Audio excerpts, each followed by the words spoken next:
예를 들어서 뭐 4.19, 5.16, 그 다음에 경제 부흥을 한다고 해외까지 나가서 그 고생하고 그것만 했으니까 파병까지 했잖아요. 전쟁터에 나가 싸움이라고. 그리고 더운 데에 나가서 그냥 그런 어떤 고생해서 이루는 어떤 부거든요. 이게 돈이라, 이 돈. 근데 그 돈에 대한 가치가 현재 그런 과정을 거치면서 돈이라는 것이 우리한테 주어졌다는 것을 전 세대들이 그 가치를 지금 조금 이해를 못할 거예요. 그러다 보니까 돈을 벌기 위해서 얼마나 고군분투했어요. 그런 세대들이 살아온 세대하고 지금은 돈이 내 앞에 그냥 주어져 있는 거야. 그래서 이 돈을 어떻게 할까? 아 그래 우리 즐겁게 어떤 문화적인 걸 향유하자. 이런 마인드로 접근이 되는 거예요. 그러다 보니까 집안 내부적으로 이런 갈등들이 알게 모르게 있을 거예요. 그럴 때마다 여기 계신 분들이 지혜롭게 대처해요. 어떻게 대처해야 되냐? 첫 번째가 뭐냐면 고집을 피시면 안 돼요. 무상이라는 부처님의 가르침이 있어서 이 세상 끊임없이 변화해요. 가치라는 것이 우리가 사회적 가치라는 건 영원한 게 없다. 그 가치는 끊임없이 변하면서 역사가 이루어지고 역사 속에서 우리는 보이지 않게 발전과 어떤 부분에서는 퇴보가 같이 병행해서 이루어진다는 걸 인정해야 돼요. 그럼 발전적인 부분이라는 건 뭐냐? 현 시대에서 발전적인 건 딴 거 아니에요. 우리가 옛날같이 먹고 살기 힘들었던 것은 아니었기 때문에 그 생존의 문제에 이제는 너무 그렇게 매달릴 필요는 없다라는 거야. 살기 위해서. 어떻게 하면 생존을 소중하게 잘 가꾸어서 내 인생을 참 질적으로 성장시키는 그런 어떠한 쪽으로 할 수 있는 그런 방향을 잡을 수 있는 좋은 기회예요. 그 7080 세대들이 예를 들어서 7080 세대 지금같이 집에 들어가면 애들끼리 놀고 또 우리는 알게 모르게 걔들과 함께 하고 싶은데 보이지 않는 공허함들이 들어올 수가 있거든요. 다 그럴 거야 아마.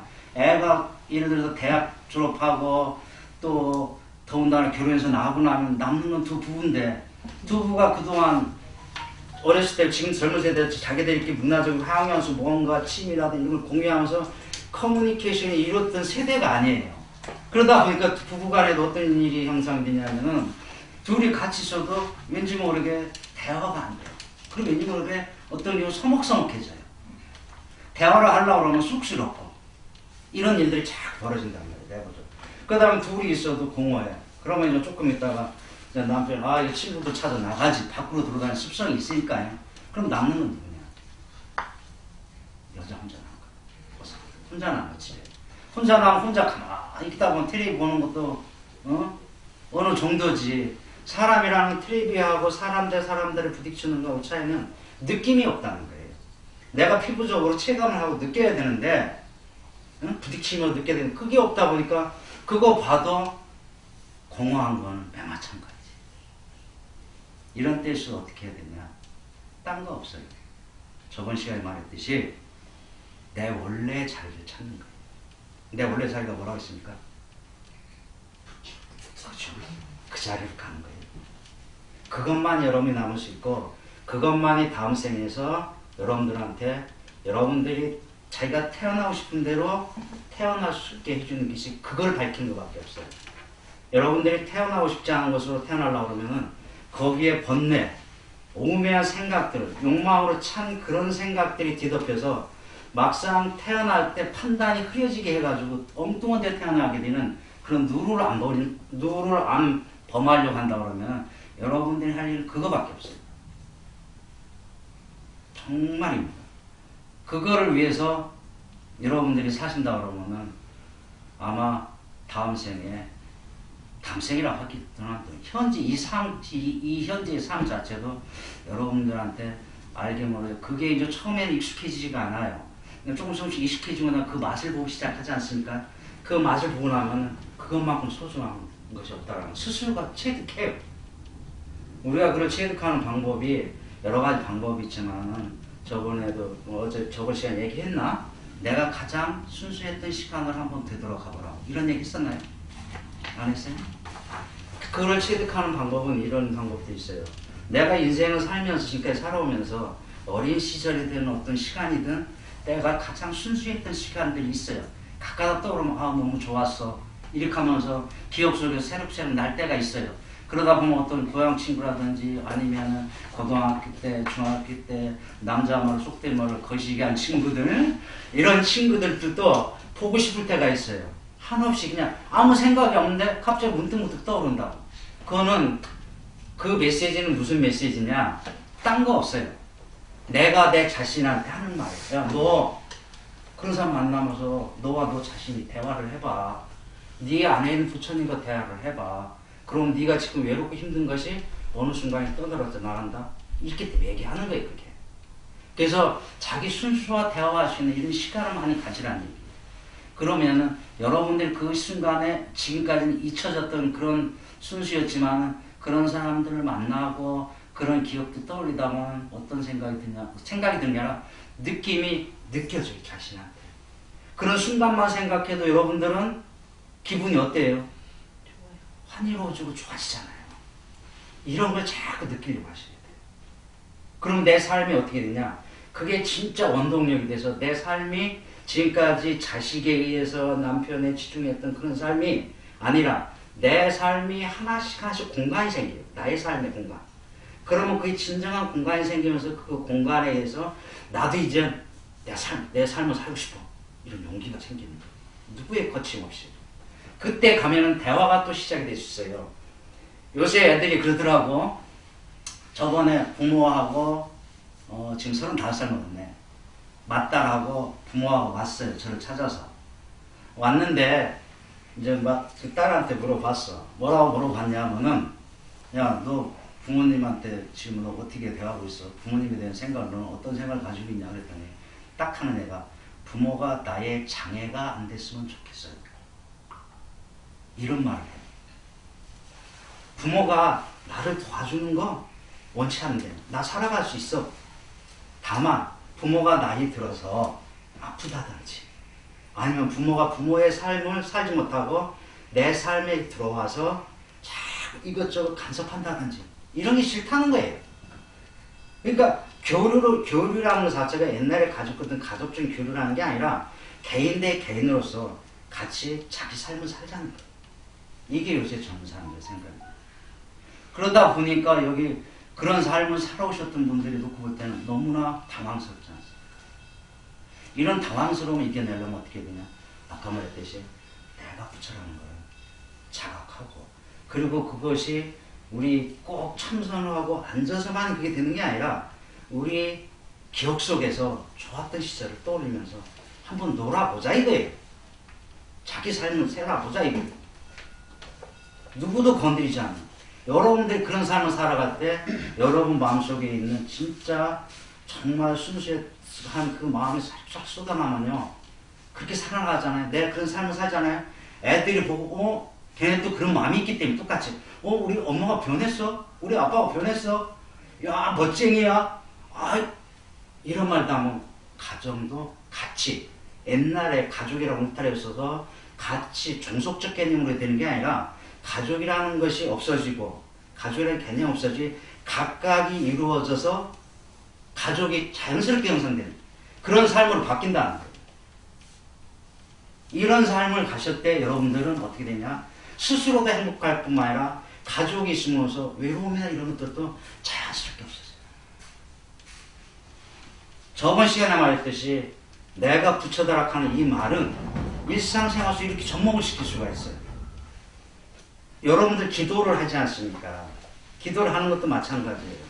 기도를 하는 것도 부처님 뭘 구해달라고 뭐 이렇게 원하잖아요. 그게 기도가 아니에요. 기도라는 것은 내가 부처님한테 부처님이 돼서 아니 예를 들어서 기도도 염불을 하지 않습니까? 관세음보살님 하지 않습니까? 내가 관세음보살님이 돼서 그 관세음보살 소리를 듣고 그 듣는 자가 부재되기를 바랍니다.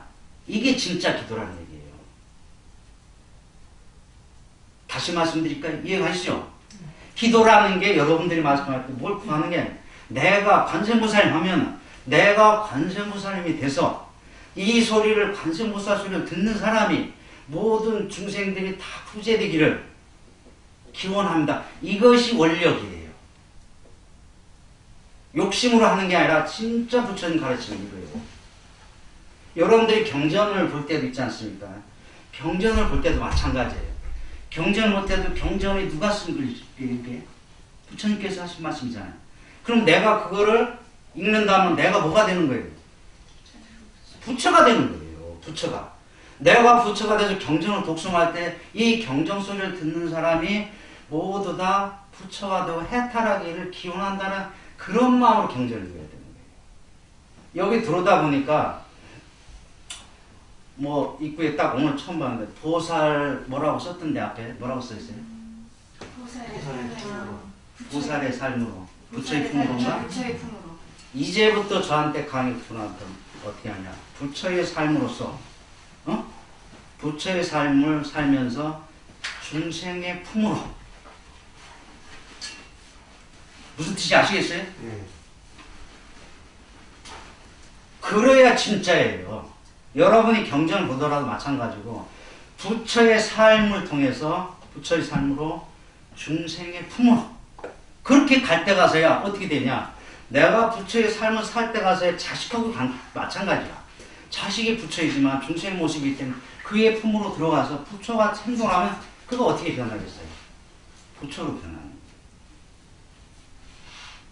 이런 생각을 한 생각을 여러분들이 어떻게 먹느냐에 따라 달라요. 1년이 84,000이면 1만 3, 천하 대지라고 했거든. 그랬듯이 한 생각이 여러분들을 망칠 수도 있고 여러분들을 정초로 이끌 수도 있어요. 그 한 생각을 그렇게 가르치는 거예요. 앞으로 저하고 하시면서 여러분들은 보살이 아니에요. 부처지. 부처로 가시. 그럴 때 가서야 여러분들의 삶이 달라지고 부처님 가르침대로 부처님 가르침이 여러분들뿐만 아니라 여러분들이 인연되는 모든 사람들도 부처로서 화연되게 만드십니다. 내 자식, 내 남편이 부처로서 화연되면 얼마나 좋겠어요. 그렇잖아요. 예. 내가 부처를 가기 위해서 그들한테 어떤 좋든 나쁜 그냥 이렇게 관계를 맺는 게 아니라 그런 관계가 아니에요. 지금은 옛날 같이 어떤 조직이나 이런 식으로 돼 있어가 가족이라든 이런 거에서 이렇게 살아왔던 그런 삶이었다 그러면은 보살이라는 게 될 수 있어요. 왜? 요새 7080 세대를 이렇게 지켜보면은 참 안타까운 게 뭐냐면은 조직 속에서 자기가 존재하기를 바래요. 조직을 떠나면 불안해요. 그죠? 젊은 사람들, 아니, 전체적으로 다 그래. 남자들, 특히 여자보다도 남자들이 더 그렇더라고요. 거사들, 제 옛날에 포교사라든지 이런 사람들, 포교사 이렇게 강의하고 이렇게 하지 않습니까? 얘기를 들어보면 희한하게 이 조직에 대한 아주 강한 집착이 있더라고. 남자들이 더 그래. 여자들은 조직을 따면 죽는 줄 알아. 죽는 줄 알아. 맞아요. 저렇더라니까. 근데 그렇게 얘기를 해도 안 돼요. 그러다가 체험된 4명이라 우리 절에는 포교사 없어요. 포교사를 키우질 않아요. 근데 포교사들 우리 절에 와서 배워. 지금 그러거든요. 좀 그래요. 지금 포교사들이 와가지고 배우고 그러는데 얘기를 해. 포교사들한테 항상 얘기를 하는 게 포교라는 것은 내가 부처가 되기 전에 포교가 절대 되지 않는다. 확실하게 심어주죠. 내가 부처라는 생각을 안 하면 포교사는 포교사가 아니야. 그럼 마군이지. 그러거든. 왜 그러냐면 포교사는 그래도 남대로 공부 조금씩은 했어요. 나름대로. 뭐 조금 시험 보려고 그러면 뭐 기출문제니 해가지고 이렇게 하고 시험 보고 나서도 합격하고 나면은 1년 동안 유예 기간을 갖고 봉사도 하고 막 이런단 말이에요. 포교사가. 여기도 포교사 많죠? 네. 옛날에 정현수님 그 얘기를 하더라고. 나한테. 그 전에. 이 포교사 많은데 포교사들을 이렇게 가르쳐야 되는데 그게 참 잘 안 된다고. 뭘 어떻게 방향을 잡고 어떻게 해줘야 되는지 안 된다고 그러더라고. 딴 거 없어. 지금 제가 말씀드렸잖아요. 내가 부처라는 거에 확신이 없으면 그거는 아무것도 아니에요. 확신을 가져야 돼. 무조건. 믿고 가야 돼. 스스로. 왜? 왜 믿냐고? 부처님 말씀. 이거 불교를 배우러 온 사람인데 부처님 말씀 배우러 왔지 뭐하러 왔어요? 여기 뭐 예수 가르침 배우러 왔어요? 그거 아니잖아. 그죠? 그러면 그걸 따라야 돼. 따르면은 내가 어떻게 돼? 부처로서의 행을 해 나갈 때 가서야 포교사로서의 자질이 하나씩 가거지. 그렇게 하고 스님들한테, 아니 공부를 하는 스님들한테 얘기를 하세요. 방향을 어떻게 정해? 방향이라는 건 지혜야, 지혜. 그 방향에 배가 있으면은 배가 어떤 방향 키를 잡지 않습니까? 지혜라고 생각하면 돼요. 배가 앞으로 나아가려면 연료가 있어야 되지 않습니까? 그건 공덕이다 생각하시면 돼요. 공덕이 있어도 방향을 잘못 잡으면 한없이 헤매게 돼요. 그걸 뭐라 그러냐? 우리 증상